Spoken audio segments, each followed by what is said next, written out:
Poštovani, vi благодариме што сте со нас, вашите домаќини Јони Бетитеновски. Поздрав до сите вас без разлика од каде и со кого не следите и слушате. Ве има во голем број и денес и од секаде во светот. Ви благодариме и се надеваме дека ќе останете со нас се до крајот и на денешнава емисија на Македонски корени. Токму така, почитувани, вие сте на вистинското место на 88.1 FM на Радио 2 RDJ, како и на социјалната мрежа Facebook. Мило ние што сте се одлучили денес да бидете заедно со нас. Толку далеку, а сепак близко. Во следниве 30 минути, колку што имаме на располагање, друштво ќе ни прави господинот Страшо Ангеловски, председателот на политичката партија МАК, кој за неколку секунди ќе ни се приклучи во студиото. Се надеваме дека се ќе биде во ред. Верувам и се слушаме. Добро ви утро и добро ни дојдовте на уште една заедничка средба на македонски корени. Господине Ангеловски, ни причинува задоволство и чест што сте еве заедно со нас и со сите оние кои во овие моменти не слушаат и следат. Добра вечер таму за сите во Австралија. Мене ми представува огромно задоволство што еве повторно можеме да проговориме за нештата кои не засегаат сите. Се надевам дека нашите македонци ќе имаат можност да чујат некои работи кои за жал нема да бидат многу убави, меѓутоа мораме да ги знаеме. Добро jutro и од мене, господин Ангеловски, се надевам дека ќе имаме плодна дискусија како и секој пат досега. Во последнава недела две, бројот на починати како последица на COVID-19 е многу висока и изнесува преку 400, близку и 500, ако не и повеќе. Власта барем за сега не гледала ни грам на одговорност, бидејќи така било во целиот свет. Од друга страна пак си најде време власта на Заев да си додели медали. Дали ова време за медали, господин Ангеловски, дали ќе се сложите со нивната констатација дека така било во целиот свет? И како дојдовме до ова дередже? За жал, Македонија живее времења на катастрофа, времења на помор. Македонците речиси не постои куќа, не постои семејство кое нема некој близок, познат, пријател, роднина или најблизок татко, мајка, син, ќерка, кои веќе за жал се починати. Починати се заради негрижата, заради неспособноста на оваа власт и доколку сакаат да кажат дека во цел свет се случува, да, случаите на смрт, случаите на болест ги има во целиот свет, меѓутоа ја нема оваа немарност на луѓето кои се задолжени да се грижат за здравието на популацијата, на луѓето кои се задолжени да се грижат за справување со оваа здравствена катастрофа која не задеси. Ние сме сведоци дека владите во светот се снаоѓаат и се справуваат на начин кој им стои на располагање. Единствено нашата влада, нашето Министерство за здравство, па доколку сакате и останатите институции кои треба да влезат во оваа битка, се тотално неспособни и тотално неподготвени да се борат за здравието на граѓаните, за здравието на луѓето во Македонија. Четвртокот што мина беше еден од најцрните денови во изминатава година дена, откако се појави пандемијата COVID-19. 51 семејство се завиткаа во црно, имаше 51 починато лице. Можеше ли ова да се избегне ако се имаше подобра организација и менеджмент во справувањето со COVID-19, господине Ангеловски? Македонија е траорна територија, навистина црнила на сите страни, меѓутоа можеме од неколку аспекти да го гледаме ова. Првиот аспект би бил дека владата и луѓето кои треба да се борат со пандемијата се крајно неспособни и не можат да го сторат тоа. Меѓутоа имаме уште два аспекти од кои треба да го согледуваме. Ова вториот аспект е она што го чувме и го дознавме, дека во време на пандемија, во време кога луѓе починуваат, умираат, во време кога Македонија е завиткана во црно, тие сакаат да спечалат преку воено профитерство токму на маката на луѓето, односно оделе во ситуација кинеските вакцини да ги прекупуваат преку фирма создадена само заради тоа, односно вакцините кои чинат некаде околу 30 евра, да ги платат по 60 евра, за да половина од средствата останат на нивните сметки. Значи, тоа е вториот аспект на кој мораме да бидеме свесни, и третиот аспект на кој луѓе веќе укажуваат во Македонија е дека оваа власт намерно намерно и покрај својата неспособност, малку и намерно не сака да се справи со кризата, заради оневозможување на политичките противници да имаат активности со што би ги урнале од власт. Тие се свесни дека оваа влада е веќе падната од власт, оваа влада веќе не функционира, оваа влада ја направи и државата, но и таа самата себе си нефункционална, и веќе луѓе говорат дека задржувајќи ја кризата, задржувајќи го стравот кај граѓаните, задржувајќи го тој страв од движење и од се, тие едноставно си купуваат денови за да останат уште малку на власт. Тоа би било исклучително катастрофално доколку навистина се докаже. Значи, сите три аспекти се исклучително катастрофални, и неспособноста, и желбата да се печали преку воено профитерство на смртта и на болката на граѓаните, и желбата да се остане месец, два, три или повеќе на власт, и при тоа да се внесува стравот и да се внесува болеста како оружје на оваа влада. Здравствената криза која ја живееме, еве веќе нешто повеќе од 12 месеци, како и економската криза, дали со завршувањето на оваа криза која што имаме здравствена, ќе заврши економската криза, или пак ќе имаме реперкусии во економската криза и во годините кои што следат?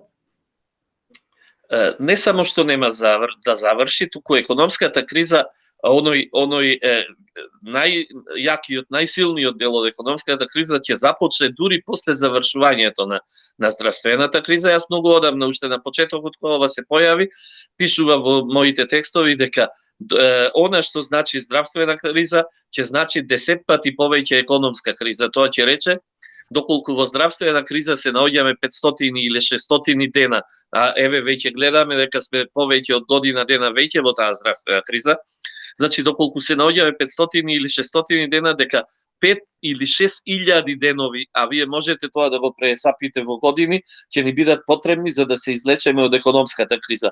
Доколку пак е вистина она што европските експерти го напишаа, дека, например, една Република Србија, северниот сосед на Македонија, со здравствената криза ќе се справи за 5 месеци, почнувајќи од денес, дека една Хрватска и Словенија ќе се справат за 13 месеци, почнувајќи од денес, а дека Македонија, ова се тврдење на европските експерти, ќе се справи за 10 години, почнувајќи од денес. Можете да замислите каква катастрофална ситуација ќе не очекува во економијата, која веќе, за жал, почнавме да ја живееме. Ние имаме семејства кои веќе немаат од што да живеат, ние имаме затворени фирми, ние имаме 50 на 1000 останати без работа, ние имаме едни цели гранки во индустријата кои веќе не постојат, ако зборуваме тука за туристичката индустрија, ако зборуваме за угостителството, ако зборуваме за некои други гранки кои веќе се на умирање. И од тука жално е што оваа пандемија, оваа здравствена криза не само во Македонија, туку во целиот свет доведе до два процеси. Првиот процес е до целосно осиромашување на човештвото. Значи ние тој процес го имаме во целиот свет, осиромашување на човештвото, што ќе доведе до една ситуација на голема глад, на немање пари за да се купи храна, на немање храна и така натаму, а тоа е исклучително поразително, посебно во Република Македонија, а вториот процес се одвива во другата насока. Ние имаме енормно збогатување на најбогатите луѓе во светот, вклучително и на оние во Македонија, како што е владата и луѓе блиски до владата. Вие знаете дека Forbes само за минатата година пронајде 600 нови милиардери во светот, а на оние кои веќе беа милиардери, богатството им укажа дека богатството им е зголемено за 2 пати, 3 пати или 5 пати. Тоа ќе рече дека тие два процеси се исклучително катастрофални и може да доведат до едно апокалиптично сценарио што се однесува до човештвото, а Македонија е за жал дел од тоа човештво кое сето тоа го трпи. Секоја влада си има свој пиар кој се грижи за владината пропаганда и совети. Пред некој ден излезе една информација објавена од господинот Маглешов дека владата на Заев запослила голем број на тајни советници кои се платени со државни пари, но тие имиња се држат во тајност. Господине Ангеловски, имате ли информации за какви лица станува збор и кои им се работните обврски? Како вие ќе го прокоментирате фактот дека во Генералниот секретаријат на владата и покрај тоа што има вработени 250 луѓе, не можеле да ги вршат работите и затоа ги вработиле лицата за кои станува збор, а се кријат од јавноста?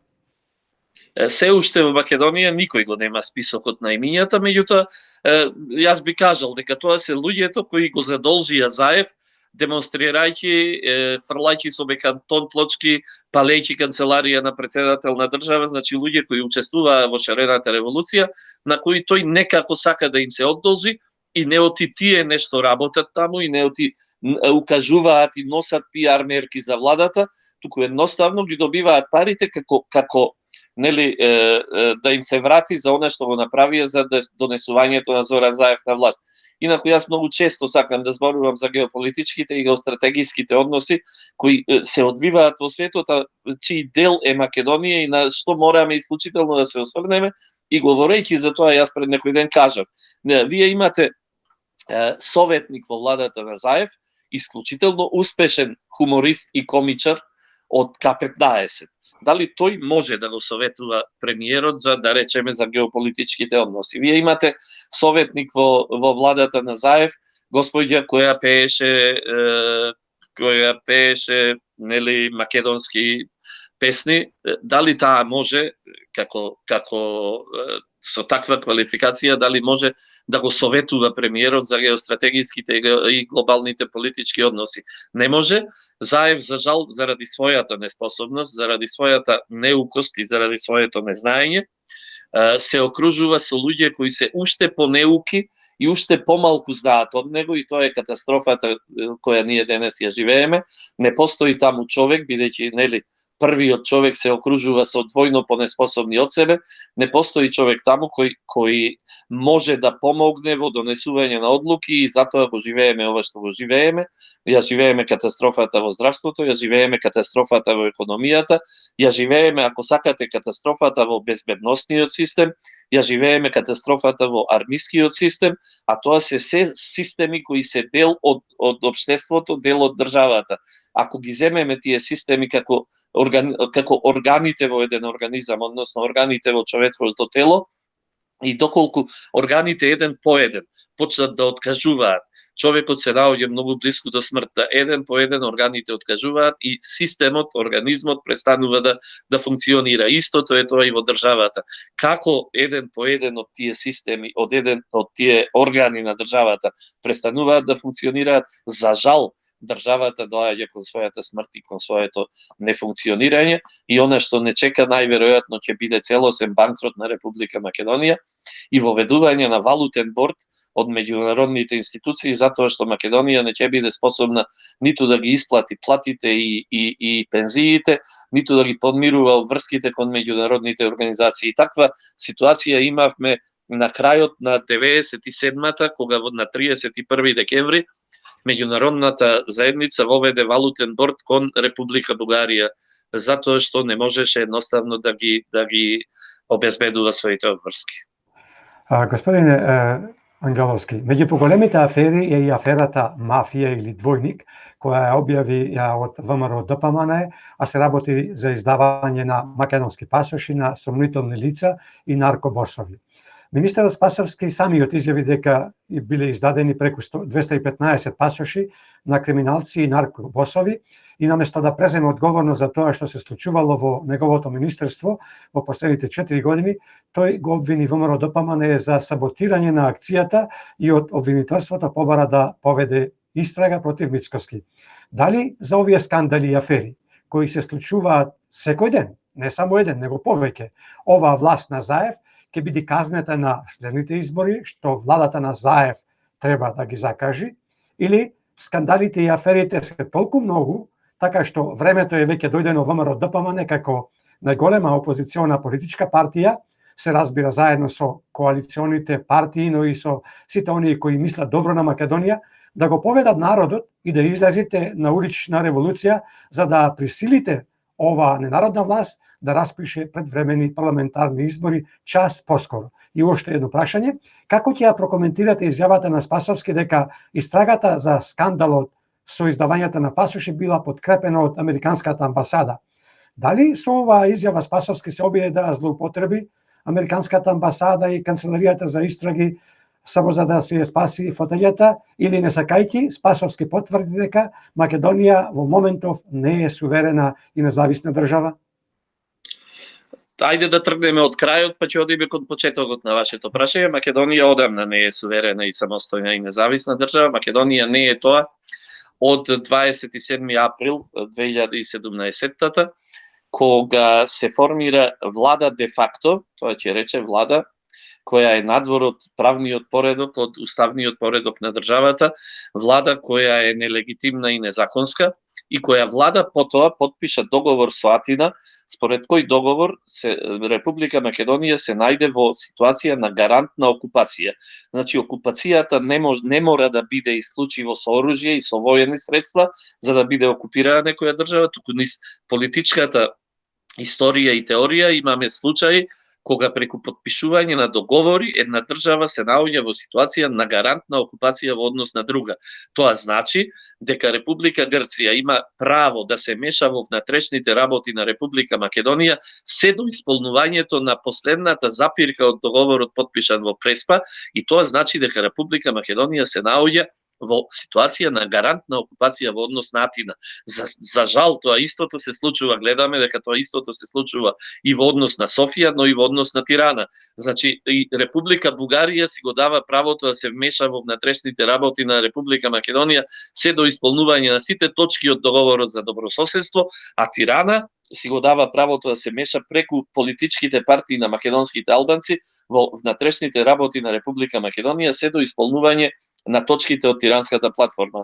Тоа ќе рече дека од тој момент Република Македонија веќе не е суверена држава, туку се наоѓа во ситуација на окупација, а овде морам да бидам сега многу резолутен дека сите одлуки, се што е донесено и направено во време на окупација е неважечко.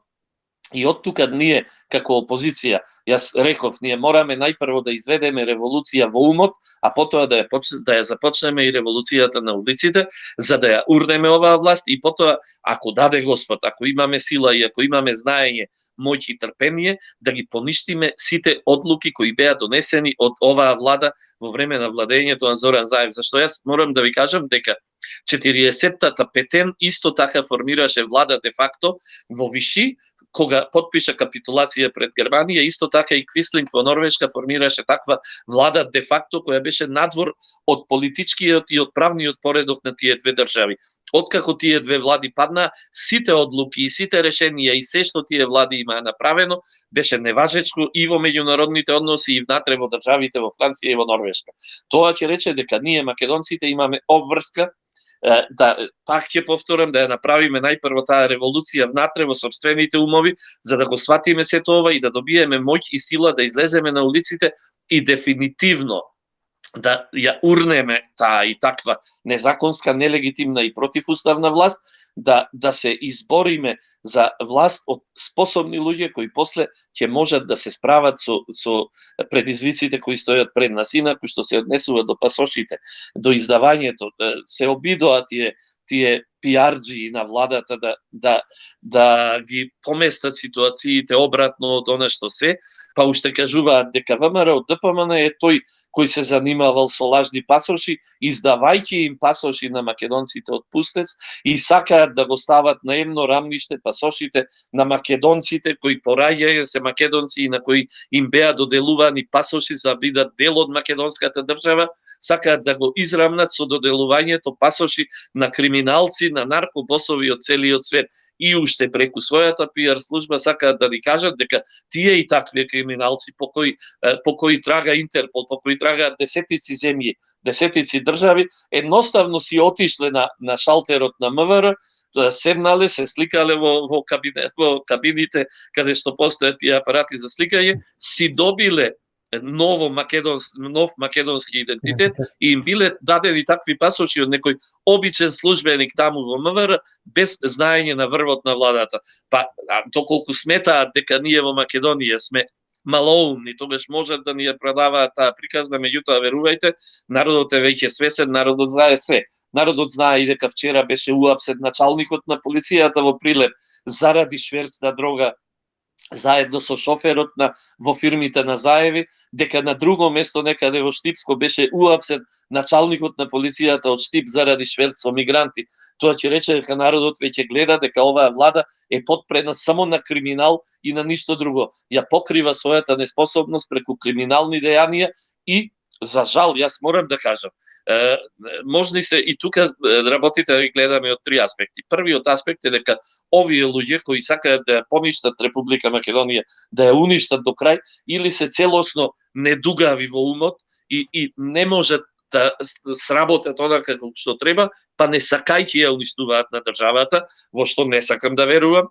Вториот аспект е дека се поврзани со криминалот и преку криминалците заради собствена заработка ја уништуваат државата, меѓутоа и постои еден трет аспект според кој можеме да помислиме дека оваа и ваква власт, вие гледате дека се краде безмилосно, се уништува безмилосно, значи се краде на сите можни начини, се врши криминал на сите можни начини, како оваа влада да сака да ја уништи Република Македонија, за да еден ден не постојат институции пред кои ќе треба да одговараат за сите злосторства што ги нанесоа на државата, на македонскиот народ и на сите граѓани на оваа држава. Тоа ќе рече третиот аспект на гледање на нештата, како оваа влада да работи на уништување на државата, значи на сите нејзини системи и на целосно уништување на Република Македонија, за да еден ден не постојат институции на државата пред кои тие ќе треба да одговараат.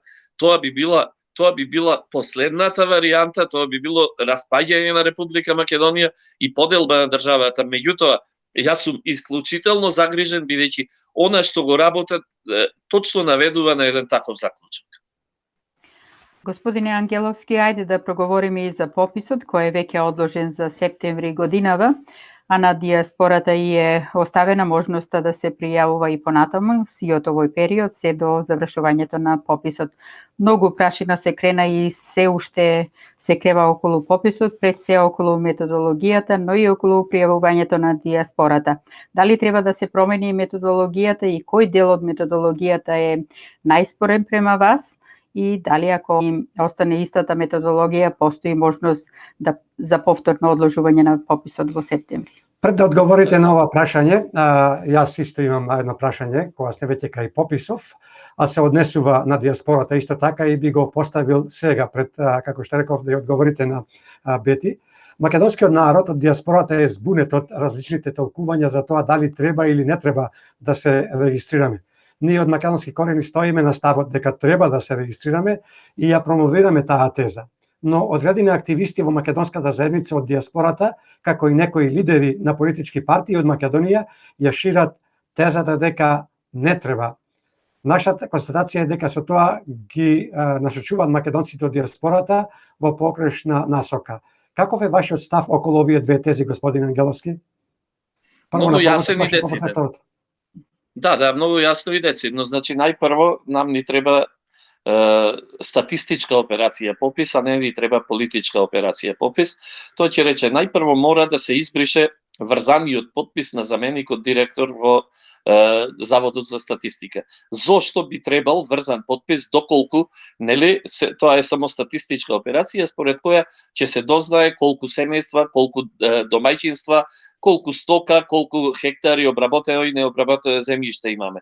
Значи, однапред се потврдува дека станува збор за политичка операција која некој ќе сака да ја искористи заради процентуалната етничка застапеност на овега или на онега.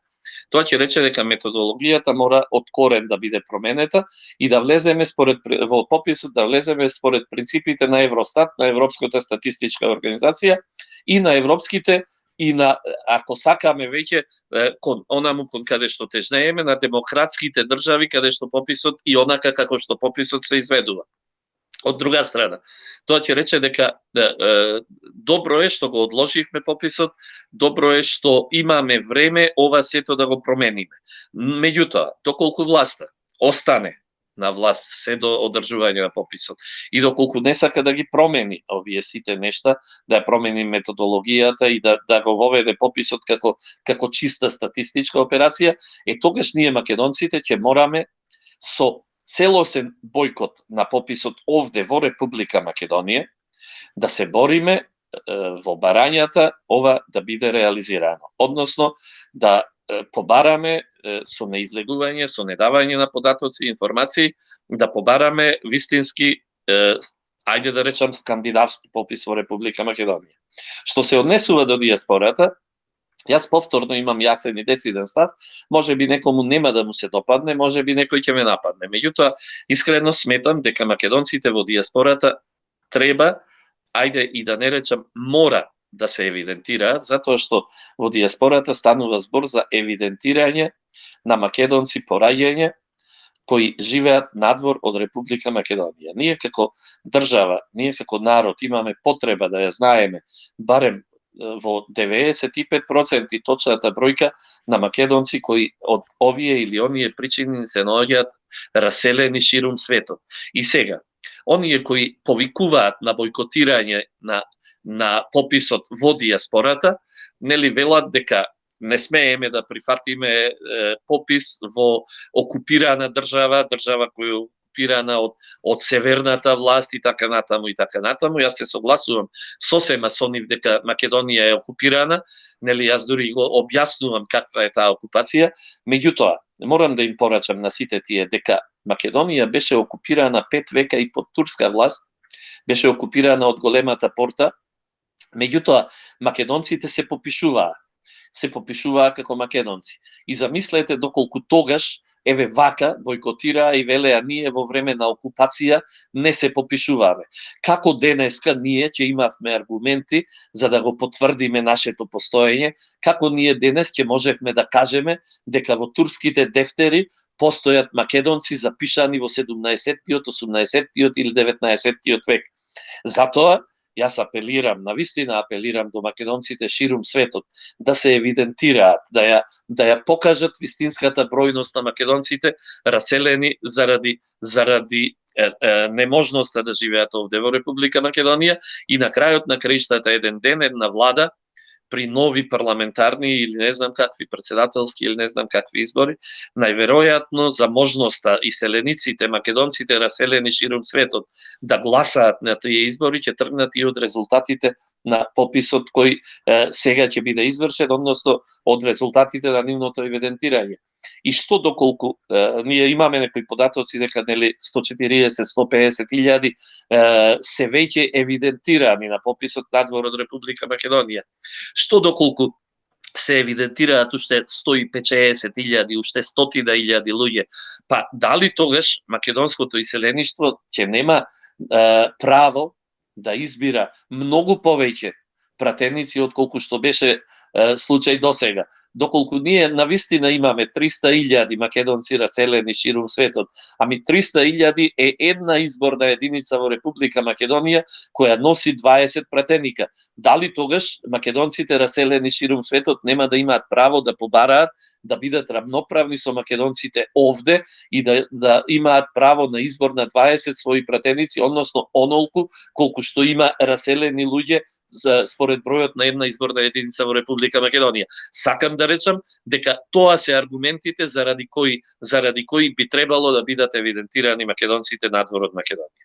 Ние минатата емисија имавме една порака и кажавме дека према она што гледаме, читајќи меѓу редови, оваа шанса која што му се даде сега од страна на оваа ненародна власт на диаспората е даена по грешка, не сваќајќи дека или не очекувајќи дека опозицијата ќе застане цврсто дека нема да дозволи нерезидентното население да влезе во резидентното население. Сега веќе кога дозволија, назад враќање нема. И затоа рековме дека сега треба ова да се искористи. Дури ние отидовме со тоа дека доволно е само да се регистрирате, да се пријавите дека сте тука и не морате докрај да го потполните прашалникот кој што се наоѓа во тој формулар на страната на Државната комисија државната, статистика, комисија статистика, и доволно ќе биде и тој документ да се зачува за едно време кога ќе дојде некоја власт која што ќе и веруваме да може да побара каде се овие луѓе кои што се регистрирале, дали се злоупотребени. Имено токму тоа го говорам и вие сте сега сведоци дека најверојатно СДСМ, кој, како што самите велите, се пресмета, лошо се пресмета при оваа операција. Сега токму СДСМ, да речеме, поттикнува луѓе да повикуваат на бојкот, поттикнува луѓе, организации и партии да работат на нејзината агенда, односно на повикување на бојкот меѓу македонците во иселеништвото. И јас искрено сакам да верувам дека македонците ќе ја сватат шансата која стои пред нив, да бидат запишани со своето постоење во бројката на македонци кои ќе ги имаме после завршувањето на овој попис. И доколку успееме да ја промениме методологијата овде во државава, и доколку успеат да се попишат македонците низ целиот свет, ние ќе дојдеме до една фрапантна, можеби за неколку бројка, меѓутоа ќе дојдеме до бројка која ќе биде вистински показател на македонското постоење, на постоењето на македонскиот народ овде, во иселеништвото, но и во окупираните делови во соседните држави. Многу убаво кажано. Задоволство причини и ова ваше учество во Македонски корени, господине Ангеловски. Благодариме за одзивот, да ви посакаме убав остаток од викендов, пријатно дослушање и довидување во една наредна емисија на Македонски корени. Ви благодарам и голем поздрав до сите кои не слушаат, до сите македонци ширум свет.